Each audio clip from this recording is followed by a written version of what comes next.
Welcome to another Real Talk 447.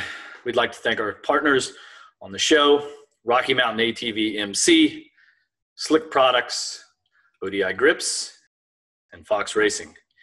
And please make sure that you hit the like and subscribe button so you don't miss an episode. Said if you can't win, wreck someone who can. Exactly. I knew I wasn't winning that. Why do people not get out of the fast lane? Every time I see that picture of you riding around with that big ass fro you're wearing, I still get pissed. It was that night I said preparate, but I didn't say what I wasn't supposed to say, and that's A1. All right, summer is here, and that means Pro Motocross and Motocross Grand Prix. So Ricky and I are going on the clock once again for 30+2 starting now. Okay, the gates dropped, Ricky. One round of Pro Motocross in the books. We had more MX Grand Prix, MX GP Grand Prix. But how you been this week? Well, it's been a quick week. I don't know. It just seems like I think it's because the older I get, time flies by a little bit quicker. Jeff, you know all about that. But man, I can't believe it. Wait, what was that? Already, dude, we're not even 30 seconds in, and you're taking a dig at me. Well, sorry. You must be rested up. I can't believe it. It's tomorrow's going to be Friday, and ready for Loretta Lynn's round 2 of the Lucas Oil Pro Motocross series. Yeah, it's crazy, right? Having 2 rounds. But hey, I wanted to start off with something here. I was thinking today about the show and whatnot, and I wanted to ask you, because you've been able to fly a few times. I haven't flown since I last saw you in Daytona. Okay, Sounds like you need to have a trip to Destin then. Oh, for sure. Any reason to come back to Florida, let me know. That's an invite, by the way. That's an invite, by the way. Oh, it's official then. It's on the clock. You haven't been on the new vessel, dude. So you got. I definitely. We need to break it in right, like Pro RC style. You didn't blow the speakers out the first weekend. Couple Monster Energies, and some very light, easy listening music. Put a little octane booster in it. Is that all right? Yeah, that's right. Like when we were kids. I don't know if your mom and dad did, but my dad, he was a race car builder, race engine builder. We'd use the octane booster. You remember 104 plus? Yeah, the PJ1, right? No, this was different. Oh, well, yeah, we probably had PJ1 because I was sponsored by them for a long time. Yeah. We had the PJ1. Yeah, I had the PJ1 octane booster. Yeah. So hey, I wanted to ask you about flying because one of the news reports that I read today said that they've done a bunch of research now saying that it's actually pretty damn safe to fly in regards to the coronavirus. Well, when I was on it, I've flown a few times now. The first time I flew, obviously, was to Salt Lake City to finish up the 7 rounds of Monster Energy Supercross Series, and So I had 4 flights total, and 3 of the flights were pretty busy. I've flown 4 more times since then, 4 trips. Well, not 4 trips, 1 trip, but been on an airplane, like 4 legs. And it was about 50-50, You feel safe? What? Did you feel safe? I mean, it just was like. Yeah. I feel safe. I feel like they got the protocol in there, and with the protocol and the guidelines you got to follow. I felt safe, as safe as I could be. And I know some others probably, everyone has their own opinion, but I felt as safe as I could be. I was wearing a mask. Everyone else was wearing their mask. You saw JH, he was double protected. He had the mask and the screen. He was just going to try to do the screen, but they came on and they're like, hey, not only do you need the screen, you need the mask. So you know what? Hey, if that's what it takes, and to help, and they don't shut everything down, then I'm all for the mask and the protection. Yeah, I really miss going to live events. I miss Loretta's, the amateur race. It's such a special place to go back to. So hopefully I can get out to an event sometime soon, or even back to Destin. So. Hop on a plane, dude. I flew American majority of the times, and they're ready to go. Just, California, Dallas. You're not gonna bag on my airline for you guys' delays that you had going to, when you were going to Salt Lake. No, I'm not. It was good. It was a good experience. The crazy thing is, actually, I flew Delta on the last 2 legs, and I went through Atlanta, and that place was rocking, dude. The Sky Club's back open. They have procedures that you have to follow, Yeah. so that was really cool. Yeah. But every other airport that I've been to, Dallas, Detroit, other than Atlanta, it was pretty much a ghost town. So, but yeah, Atlanta was fairly busy. So, yeah. Hey, if we go back and watch, anyone would go back and watch the first episode that we did of 30+2 a week ago. We both made the comment that we thought that that the track was too small, too much of an amateur track, if you will. And I don't mean that in a derogatory way, but just, it's made for 50 cc's and vet riders and everyone in between. But dude, did we get it wrong or what? Because the racing was insane. Yeah, the racing was superb. I don't think that we got it wrong as far as the track and it being tight. I definitely feel like it was, the straightaways and such weren't as long as what they're used to.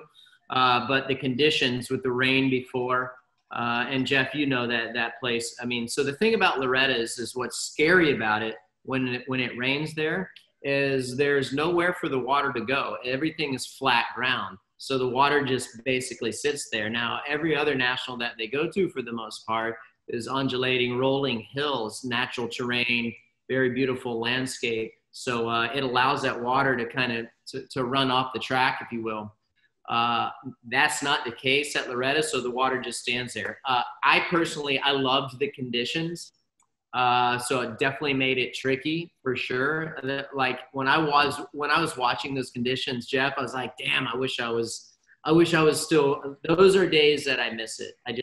It takes so much more focus and knowing where you're at on the track. And it's so harder to go faster on those conditions. I personally loved it. I don't think we got it wrong as far as the straightaways being shorter, and it's so much more condensed, but it damn sure produced a good race.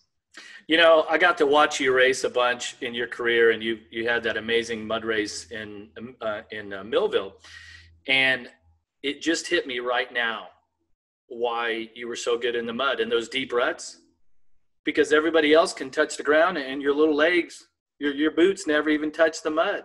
If the bike's down in a rut, you're just like you never even touch them. Wyndham, Pastrana, they had no chance against you. Yeah, well, in the mud, you want long legs, dude. So technically, I'd be not if you stand on the pegs. Well, aren't you supposed to stand on the pegs, or not you? You're just on the throttle, the clutch. I've always been feet off. I sit a little more for sure. But hey, it definitely, to your point, Jeff, I mean, it was really fun. I watched the first 2 motos and some of the second 250 moto. Then I had some things to do with the kids. I had to leave, but I was tuned in kind of on social media. But I was on the NBC Gold app watching, and it was a lot of fun. And man, there was certainly some surprises, no doubt about it. Some other riders rose up to the occasion and did kind of what I thought they would do. Jeff, I'm sure that it was the same for you. I haven't had a chance to download with you about it. So, I mean, what was your initial reaction from it all? Well, the first thing is that, one thing about Loretta is it rains there at the amateur race every year. We've been there for decades where it rains, they scrape it off, the track crew, they clean it off. Next thing you know, they're racing. By the end of the day, it's dusty. The ruts were insane, and that's because of the way that pro riders ride, the way they follow lines. I mean, it was soft. Nick Gaines got his bike got stuck in the mud. Who was the other guy? Wasn't there a Suzuki rider? I'm thinking there was another guy that got stuck. Even Tomac got stuck in that big old rut, and I didn't know that because I wasn't watching practice. My dad sent me screenshots of it. He was watching it on the Gold app, and it was. I'm like, holy cow! Like even the defending champion got stuck, and the bike was just buried. Buried. Do you remember when that happened to me at Tampa Supercross in the heat race? I think it was 98. No. Was 98 a Mutter or 99? That was 97. That was 97. Remember they had to lay it. Yeah, I'm thinking that it wasn't. No, because it wouldn't have been 97. It had to be after that.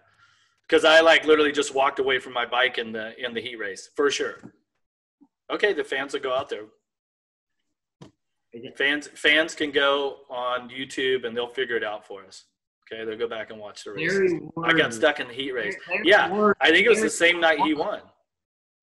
I don't know. Anyway. You might be right. You might be right because I think that was the year But remember there was a lightning delay. I mean, dude, it was monsooning. You remember the old sombrero. Yeah.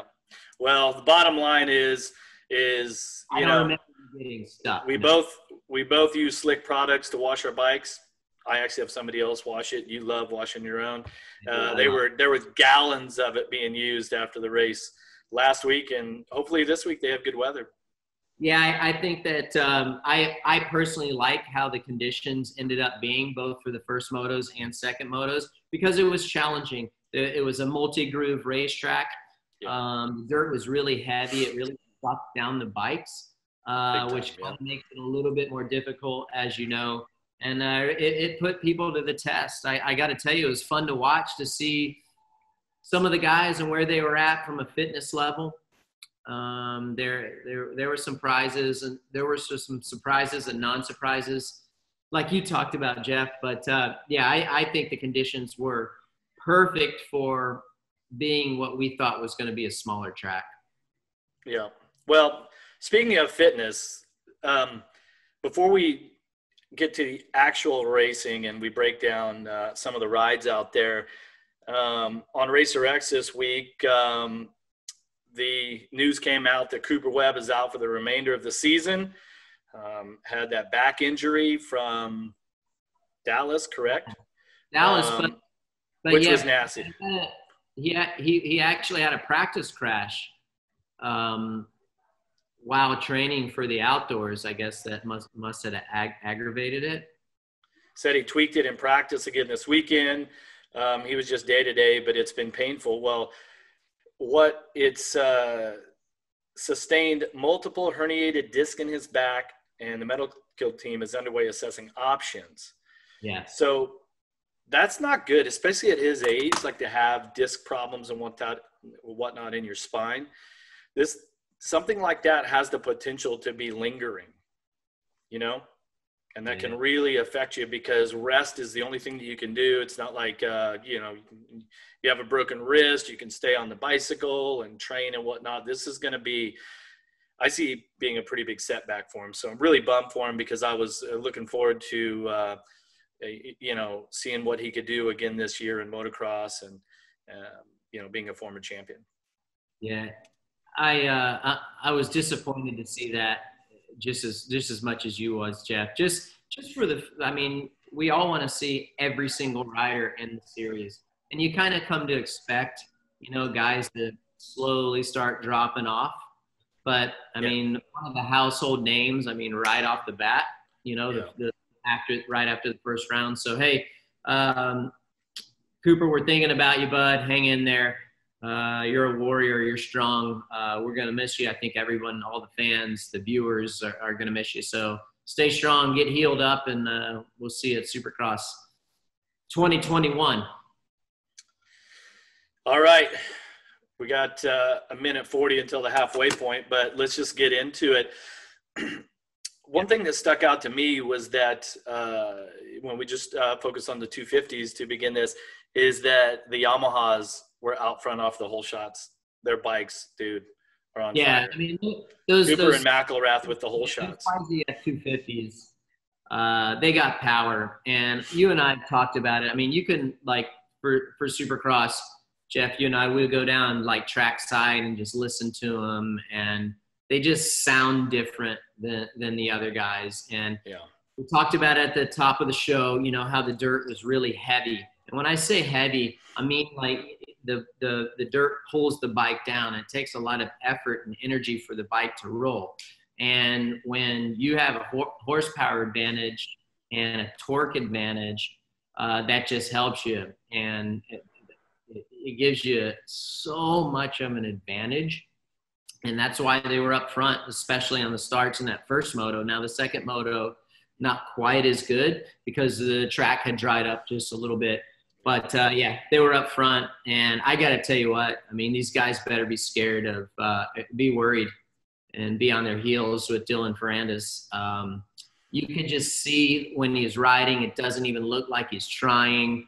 And a lot of that, not only from his ability and the preparation that his team put in, as well as his riding coach, David Vielman, that a lot of that has to be the confidence from the Supercross championship. I mean, he looks, basically in lockstep where he was for the last couple of rounds. I mean, he kind of was riding conservative the last couple of rounds of Supercross, but before that, when he was like in the zone, Jeff, you know what it's like.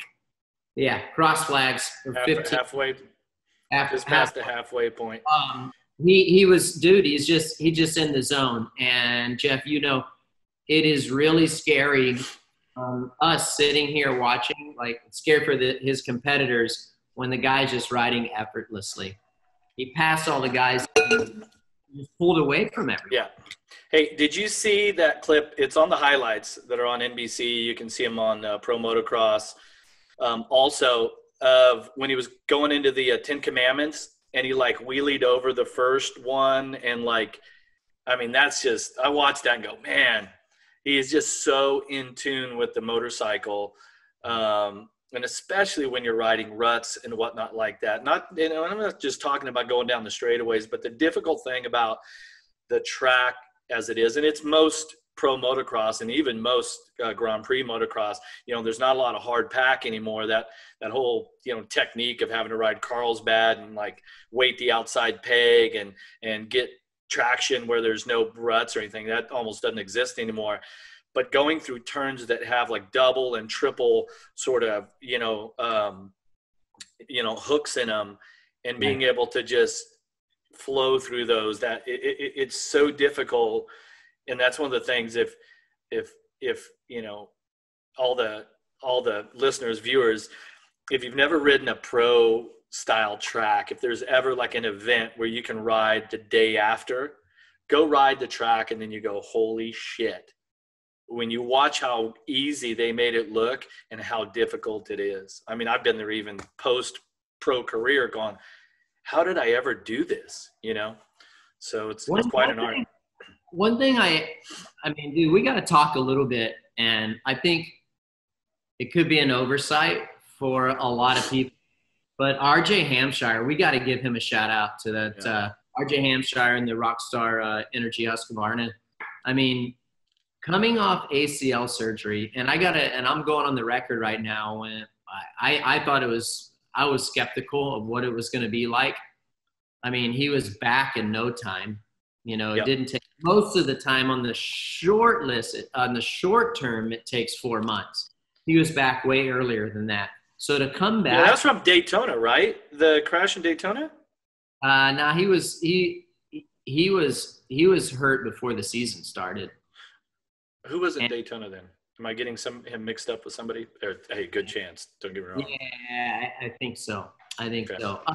But I just need to give a shout out to all our viewers and listeners, what he was able to do, and just that process of coming through ACL reconstruction. I've had both my left and my right ACLs repaired. It's not easy to do.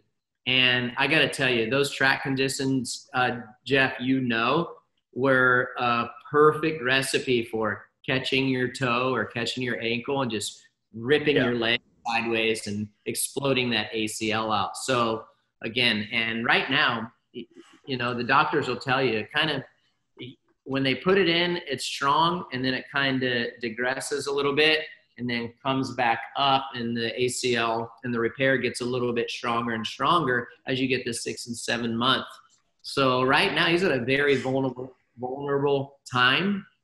And kudos to him. kudos to RJ, and to come out there, looked like he was mid-season form. I can only expect that he's going to get better. And then last but not least, and I'll leave it with you, Jeremy Martin. These guys, he came out, did kind of what, he did what he's capable of doing. I think he's going to continue to get better. His confidence is going to continue to rise. So I'm excited to watch again. The racing was superb last week, and it's going to be fun. Yeah. So my apologies. That was Jordan Smith in Daytona. Remember, he came into that right-hander. Was it the sand? Oh, it was right after the sand section. Yeah. Right? Not even on the same brand or anything. No, you're just well, you've been working hard at the market. At my age, man. That's what happens. You get a pass. So anyhow, that's my deal on the 250s. All right. Well, okay. So the 450s, to me, the first thing that stood out, the first thing that I thought was really interesting, is that Sexton was fast qualifier. Thoughts? Yeah, I mean, I was excited to see how he was going to do. Man, people don't understand how damn hard it is to go from the 250 to the 450. I don't care how talented you are and what your accomplishments were in the 250 ranks, or back in our day it was the 125 ranks, and then going to the premier class, the best of the best. It was pretty impressive.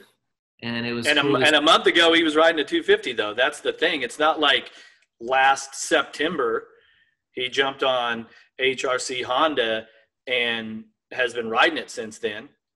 I mean, he stayed focused on the 250 because of the Supercross Championship was so important, right? And then after that, okay, boom, time to get to a big bike. But well, I was certainly impressed. I think we all can agree that he's going to continue to get better. The way that they race in the 450 class is a little bit different than how they race in the 250 class. So he's going to go through some bumps and bruises, but I think each weekend you're going to see the progression. He certainly has the speed, just a few tweaks here and there, and just learning. And I don't think there's anything you can do at the practice track. I think how he's going to continue to get it better is just being in those positions and knowing what to do or what not to do at certain times. And I think we're going to see the progression. It's going to be a lot of fun to watch. And so that was great. Definitely, to me, it was a little bit of surprise that he was P1 on the time charts. Oh yeah. Yeah, I definitely think so. I mean, because of the depth of the 450 class, I thought that made it even more impressive. And had he not made that mistake in the first moto, he showed the second moto. What was he, third in the second moto, maybe? Third, fourth, something like that. He was 8th overall. I've only got that he has 28 points. I forgot to download the moto results. But what do you got? Was it third? Yeah, I think it might have been third. Anyway, I guess next week we might ought to pull up the entire thing. He's going to continue to get better. So hey, I want to ask you though, I want to hear your analysis on Zach Osborne. Where are you at with him? I didn't expect him to win a Supercross this year. I know he was getting close. I didn't expect him to be able to pull off a win. And I guess that a win in motocross in the 450 class. And he's little by little showing everybody why he's a multi-time champion, and showing, maturity, showing that he has, that he is capable of doing the hard work that's necessary, and I could critique his technique because I think that he makes it look hard at times. Don't take that wrong, but you and I have talked about this a million times while we're having a glass of rosé or Coors Light or something, about what I learned from your career. Once your career was over, I realized that the real talent is not cornering and scrubbing a jump or whatever. The real talent that it takes to win motocross, especially outdoor motocross, you could throw Grand Prix motocross in there too, is the ability to do the hard work, the dedication, the hard work, putting the time in during the week, because a track like Loretta's was last week was not easy. And for him to be able to put in 2 solid motos like that, fend off Tomac in the end of that second moto, that was really impressive. And he knows how to win. He's won championships. And so I think that he's probably been a little bit disappointed with the initial transition that he had to the 450 class. And that now seeing him go, no, you know what? I'm not going to be a 250 champion that's going to come into the 450 class and not be able to make it. That's not my goals. And I'm going to do whatever it takes to reach my goals, feed my family, further my career. And I thought that was a real statement. Yeah. And to expand on what you're saying, and hopefully our viewers and listeners will get what I'm about to say. And Jeff, you can pipe in whenever you want.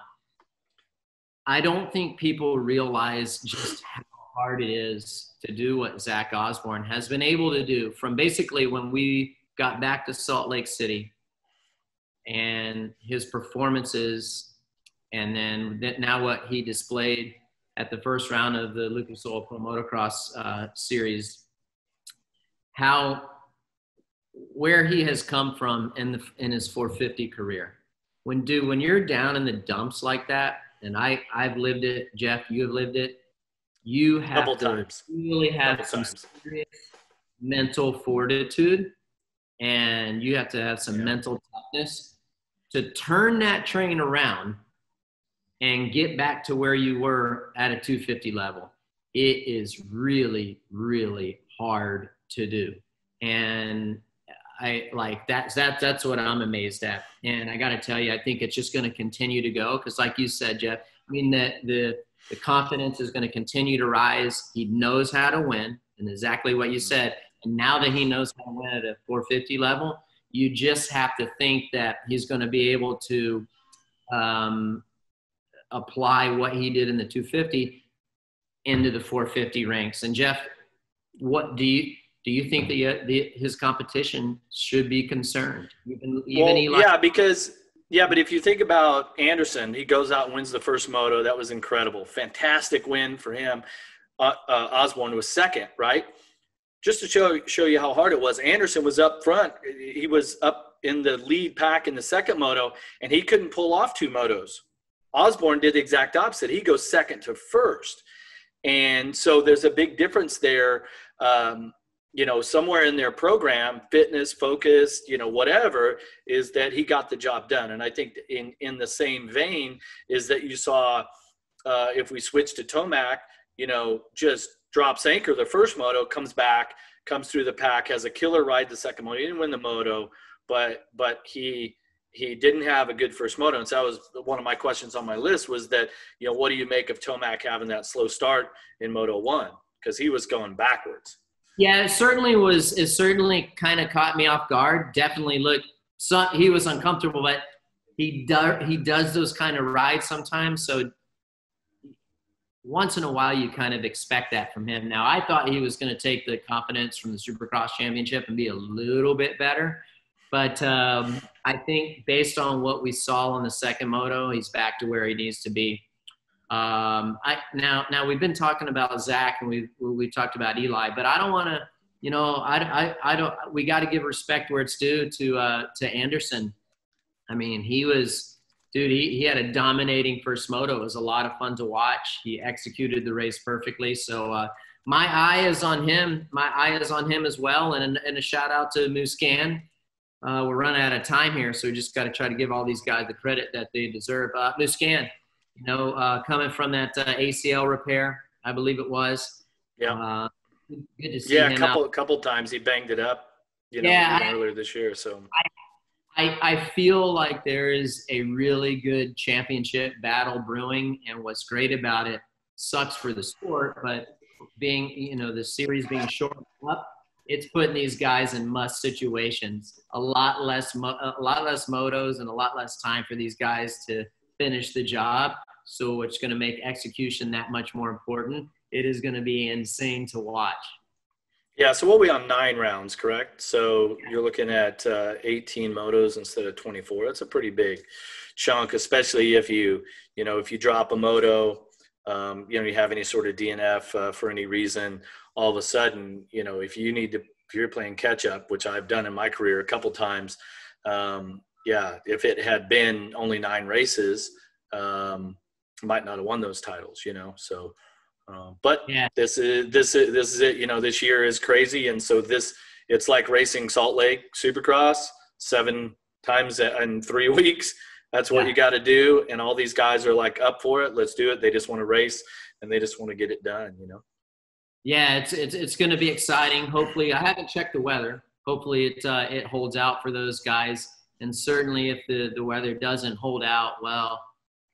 You're just going to have to minimize the damage and get through it. And Jeff, like you said, minimize those throwaway motos and consistent. Time's up, dude. We're on the 2-lap board is out now. 2-lap board. All right. So you going? So Hurricane Mills at the moment has showers, 82 degrees, Friday, Saturday, rain, thunderstorms. Again. What's the percentage? It'd be nice during. Well, I don't know what the percentage is. This is just on the iPhone. Remember when you went to Destin last time? You were so bummed. You're like negative the whole time leading up to it. Because like, dude, it's gonna rain. I'm like, well, every day it's gonna rain, which it did. Yeah, for like 20 minutes, and the rest of it was absolutely beautiful. It was insane. Yeah, so hopefully it's good. All right, so I'll go first. For the 250, I'm gonna speak for the 250. Huge shout out to Mason Gonzalez, rookie. He just raced there the week before at the Amateur National. So fantastic showing, dude. 9th overall against the best in the business, 250. Great job. I will have my eye on him to see how he is able to do this weekend, see if he's able to back up that awesome performance. And then the last one, the Lawrence brothers. I know that Hunter had some issues on the first moto, but definitely subpar for both of those guys for several reasons. Subpar performances. So my eye will be on those guys as well. So that was your up and your down. Well, so I don't want to end the show on a negative, so I'm gonna start with my biggest disappointment of the weekend. And I hate to say it, but it was one of our guests here on the show, Adam Cianciarillo, 6th in the first moto, average, really average for what he should be doing, and then to throw it away while he's leading the second moto. Yeah, it's rough. Man, been there before. Trust me, I've crashed in that same spot. But then you didn't want to end it on a negative note. No, I'm not. Well, because it's 30 plus 2. Okay. So then to end it on the high note, what I thought was the biggest success, I think that you have to take your hat off to MX Sports for producing a pro motocross event, in a new location. Yes, they do a couple of events there a year, but trying to understand and grasp how hard it is to do a live sporting event, and there were spectators there even, and everything that's entailed, and then the rain and all the other things, is to get have that race happen, right? Mother Nature was involved. We've got the lockdowns, the shutdowns, everything. We had gate drops, we had winners, we had guys get points, and it looked great on NBC Sports. So my kudos go to MX Sports. Yeah, great job, MX Sports. Well, that was a good one. Well, so we ran out of time. We didn't get a chance to get into the MXGP stuff, which was pretty interesting. Again, last week they just did, I think, 3 races in Latvia. Now they go to Italy for 6 straight races, but I think it's 2 different places. I'm going to have to study the schedule, but they're facing the same sort of challenges. So we'll bring you up to speed on some MXGP stuff next week. I promise all the MXGP fans.